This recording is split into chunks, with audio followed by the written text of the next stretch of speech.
बिस्मिल्लाहिर्रहमानिर्रहीम। अस्सलाम वालेकुम।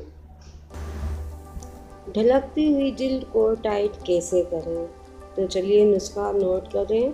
चेहरे की जिल्द को कैसे टाइट किया जा सकता है?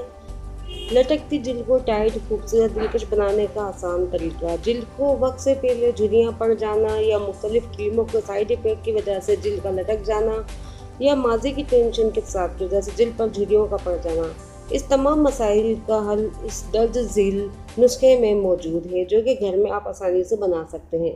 इस नुस्खे को बनाने के लिए जो अज्जा हैं उसमें हमें चाहिए हुस्न यूसुफ 1 चाय का चमचे का पाउडर, गुलदाउदी का पाउडर 1 चाय का चम्मच, समंदरी झाग 1 चाय का चमचा, खीरे का पेस्ट और टमाटर का पेस्ट 2-2 चाय के चमचे। ये तमाम चीज़ें हमें पंसारी की शॉप से आसानी से मिल जाएंगी। बनाने का तरीका कुछ यूँ है कि तमाम अज्जा को पीस कर टमाटर और खीरे के पेस्ट में मिक्स कर लें।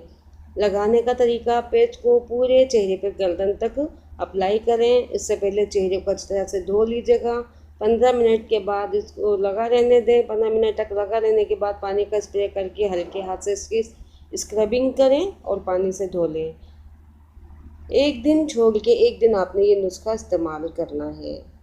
दूसरा सवाल था मेरे पास कि जिल्द के दाग धब्बे कैसे दूर किए जाएं, तो उसका सबसे बेहतरीन इलाज है एलोवेरा। अगर ताज़ा एलोवेरा है तो बहुत ही अच्छी बात है। उसको छील के उसका गूदा निकाल के ग्राइंडर में ग्राइंड कर लें और उसकी जेल को निकाल लें।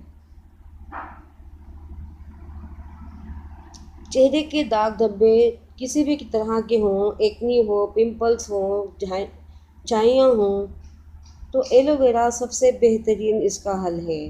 तो इसका बहुत आसान सा तरीका यही है कि छिलके को आपने एलोवेरा का एक लीव लेना है, इसके छिलके को छील लेना है। छीलने के बाद इसके गूदे के अंदर आपने टिश्यू पेपर को रखना है और चेहरे पर रख के उसका मास्क बना लेना है। तो ये आपका चेहरा बिल्कुल साफ़ सुथरा कर देगा।